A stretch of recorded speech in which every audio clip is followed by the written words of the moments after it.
Madame, Monsieur, vous êtes sur Afrique 44, votre chaîne leader de l'information panafricaine. Merci de nous rejoindre pour cette édition exclusive de l'interview. Selon les dernières estimations, l'Organisation internationale de la francophonie fédère 90 États et gouvernements représentant près de 400 millions de locuteurs, dont près de 60% vivent en Afrique. Au fil des années, l'OIF a considérablement élargi son champ d'action, faisant de la promotion de la démocratie, de la paix, des droits de l'homme et de la bonne gouvernance l'un de ses principaux piliers. À quelques mois du 20e sommet de la francophonie prévu en novembre 2026 au Cambodge et après la célébration en mars dernier de la Journée internationale de la francophonie, placée sous le signe de la jeunesse et de l'innovation, comment la francophonie entend-elle transformer ses ambitions politiques concrètes en matière de jeunesse? Élément de réponse dans cette édition de l'interview avec Léonie Guerlet, coordonnatrice principale, direction des affaires politiques et de la gouvernance de l'OIF. Madame Guerlet, bienvenue sur le plateau d'Afrique 24. Bonjour Catherine. Madame Guerlet, la démocratie demeure l'un des 4 axes d'intervention de l'OIF. Comment définiriez-vous aujourd'hui les priorités de la direction des affaires politiques et de la gouvernance démocratique à la tête de laquelle vous vous trouvez aujourd'hui? Alors les priorités de la direction des affaires politiques et de la gouvernance démocratique, elles reposent sur un socle finalement assez ancien qui remonte aux années 2000, qui est la déclaration de Bamako. Dans cette déclaration, les États membres avaient pris des engagements très forts sur une vie politique apaisée, sur des droits de l'homme reconnus, sur une justice indépendante. Et donc notre travail au sein de la direction des affaires politiques et de la gouvernance démocratique, c'est vraiment d'aller moderniser notre mobilisation toujours en répondant à ces engagements. Alors il y a une particularité vraiment très spéciale à l'OIF, c'est que nous travaillons sur la demande de nos États membres. Donc nous sommes vraiment à leur service et donc nous allons agir pour répondre à leurs besoins et travailler avec eux pour ne pas faire à leur place, mais vraiment les accompagner et impulser des changements. Donc aujourd'hui, on a la direction des affaires politiques et de la gouvernance démocratique a une équipe très jeune, très dynamique. Ça nous permet de revoir nos façons de faire, de nous adapter aussi aux nouveaux enjeux. Et aujourd'hui, Dieu sait qu'il y en a beaucoup, à commencer par les enjeux de l'intelligence artificielle, des nouvelles technologies plus largement, pour continuer à nous mobiliser donc sur nos grands axes d'intervention que sont les processus démocratiques, le renforcement de l'état de droit, la coopération juridique, judiciaire, la promotion, la protection des droits de l'homme, mais également la question de la prévention et des gestions des crises et enfin le nouveau, je dirais, le dernier né à la direction des affaires politiques et de la gouvernance démocratique, c'est de travailler sur la question de la lutte contre les désordres de l'information. Donc voilà nos grands piliers d'intervention. Et donc comme je le disais, aujourd'hui notre souci c'est d'aller faire mieux, d'aller faire différemment et d'aller puiser dans les énergies qui sont déjà présentes au sein de nos États membres. Et ces énergies, on les trouve notamment au sein des jeunesses. Et je fais exprès de parler des jeunesses parce qu'en fait, la jeunesse, on parle souvent de la jeunesse, mais elle est difficile elle ne parle pas d'une seule voix. Il y a beaucoup d'échos dans cette jeunesse à aller chercher. Donc sur chacune de ces thématiques d'intervention, nous allons puiser notamment dans cette énergie de la jeunesse. Justement, on parle de jeunesse qui occupe une place centrale au sein de vos politiques. La jeunesse africaine, justement, elle représente près de 60% de la population francophone, mais reste encore très peu présente dans les sphères de décision. Comment l'OIF accompagne-t-elle aujourd'hui les actions de l'APF dans l'émergence d'une nouvelle génération de leaders capables d'influencer durablement les politiques publiques dans les gouvernements concernés? Alors, donc, nous avons beaucoup d'actions pour la jeunesse dans tous nos domaines. Et parmi nos partenaires de mise en œuvre, il y a notamment un des acteurs de la Charte de la francophonie avec lequel nous travaillons de très près à la direction des affaires politiques, qui est l'Assemblée parlementaire de la francophonie que vous venez de citer. Alors l'Assemblée parlementaire de la francophonie pilote un un des réseaux de jeunesse qui est en fait une émanation du sommet des chefs d'État de la francophonie de 1999 à Moncton, qui ont créé ce qu'on appelle aujourd'hui le Parlement francophone des jeunes. Et donc ce Parlement francophone des jeunes qui s'est réuni cette semaine pour sa 11e édition est un de ces viviers où on fait travailler, où on va identifier grâce à nos sections, aux sections membres de l'Assemblée parlementaire de la francophonie, des jeunes dynamiques, engagés sur les enjeux de société, de citoyenneté, pour venir réfléchir ensemble et soumettre des propositions aux parlementaires et in fine aux États et gouvernements membres de la francophonie. Donc ça, c'est un des dispositifs.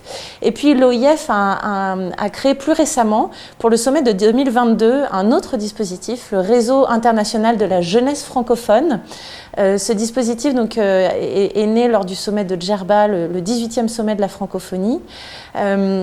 Et ce réseau vient notamment travailler, se mobiliser beaucoup pour accompagner les jeunes autour notamment de la question de l'employabilité, qui est un autre sujet de notre action et de notre engagement auprès de cette jeunesse. Donc tout ça pour dire que voilà, on a beaucoup de dispositifs qui s'accumulent au fil des ans, et nous aujourd'hui on a ce souci de mieux les faire se rencontrer, les faire travailler ensemble pour essayer de faire remonter des propositions très concrètes à l'attention de nos États membres. Et donc cette semaine, ces deux réseaux, le RIJF, le Réseau international de la jeunesse francophone, et le Parlement francophone des jeunes, se sont rencontrés pour la première fois pour échanger leurs vues et essayer de construire un message commun en vue du 20e sommet de la francophonie qui se tiendra au Cambodge au mois de novembre.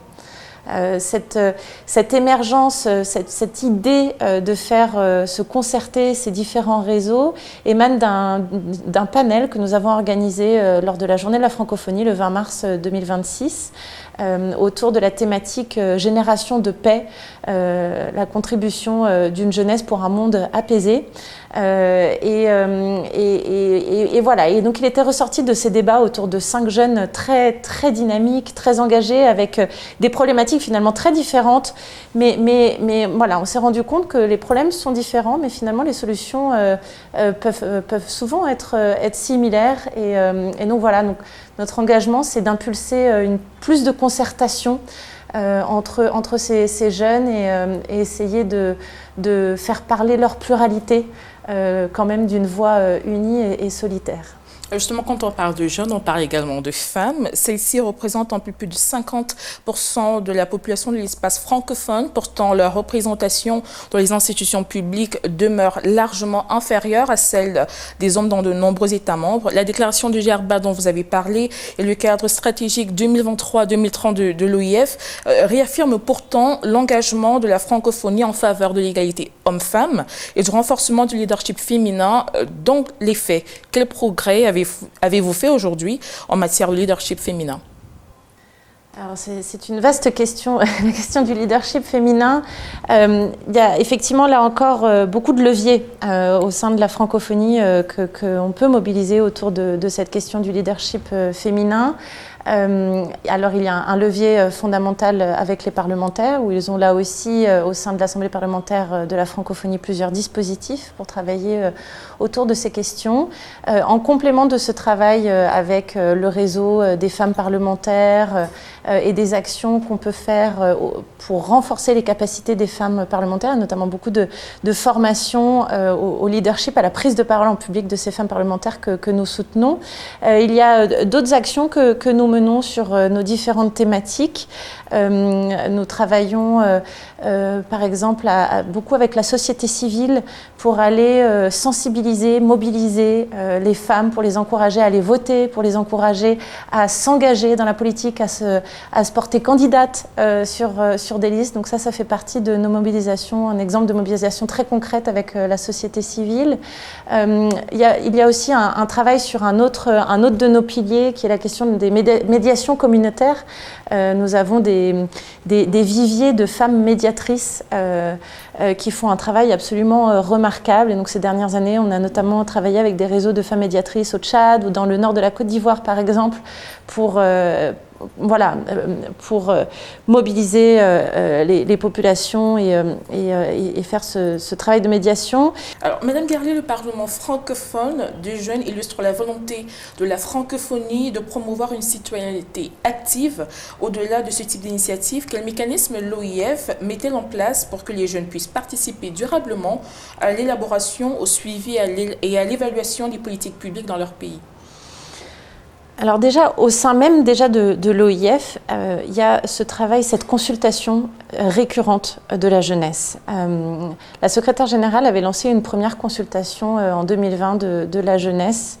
Et puis en 2023, à la suite d'une réunion avec nos représentants d'États membres, où pendant une journée, on s'est vraiment enfermé à réfléchir autour de la question des crises récurrentes de la démocratie. Et à la suite de ces travaux, quelques jours plus tard, on a lancé une consultation auprès des jeunes pour aller vérifier ce qu'on avait discuté avec les États membres pendant une journée.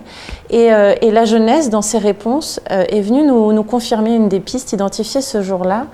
C'est que les crises de la démocratie, on les voit venir. Les crises de la démocratie, c'est pas un pansement qu'on peut mettre rapidement sur une plaie, mais c'est un travail de longue haleine et il faut aller se pencher sur les causes profondes de ces fragilités démocratiques. Et les jeunes, dans ces causes profondes, sont notamment allés pointer du doigt en majorité la question de la transparence, de la question de la corruption. Et donc voilà, cette jeunesse, elle nous oriente vraiment pour notre mobilisation et notre travail. Et ensuite, dans les actions très concrètes pour renforcer l'engagement de la jeunesse. Alors il y a ces dispositifs et ces différents réseaux, il y a différentes actions aussi pour renforcer ce leadership, cette prise de parole de la jeunesse. On a déployé l'année dernière, pendant une semaine, c'était très, très chouette dans la campagne en Moldavie. On a réuni une quarantaine de jeunes, c'était en amont des élections, pour les faire réfléchir à leur engagement citoyen en tant que jeunes.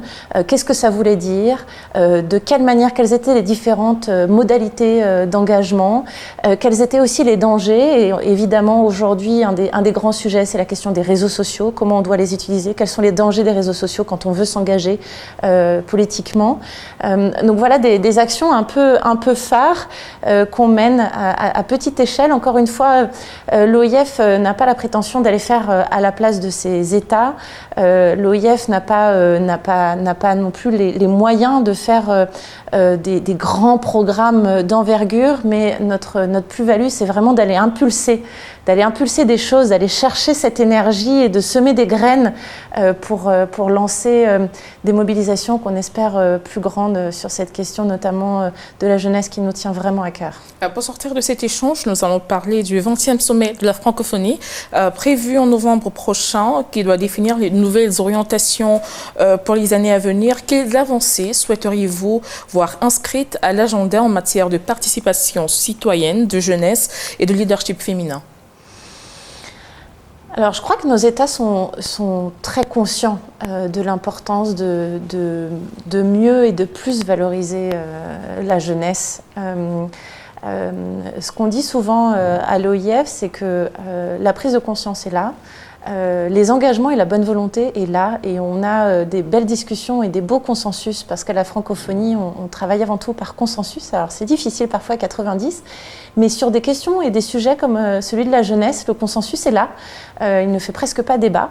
Le plus dur, c'est de faire des choses très concrètes, c'est d'avancer, c'est d'avoir des lois qui viennent concrétiser ces engagements dans nos États membres, et ça c'est aux États de se mobiliser, et d'où aussi notre travail fort avec l'Assemblée parlementaire de la francophonie pour impulser, encourager, conseiller nos États pour des lois modernes qui viennent dépoussiérer tout ça, et puis passer ces changements, je dirais, normatifs, il faut passer aux actions concrètes. Et là, c'est là qu'il faut aller former dès le plus jeune âge. Et ça aussi, c'est un axe qui devient de plus en plus important à l'OIF sur tous nos sujets, c'est ce souci de l'éducation sur les questions de corruption, sur l'éducation aux médias et à l'information, sur absolument tous nos sujets, la citoyenneté dès le plus jeune âge. Et ça, c'est absolument fondamental.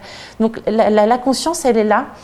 Moi, plus personnellement, je crois que nos États pourraient souhaiter aller encore plus loin dans la concrétisation de ces engagements.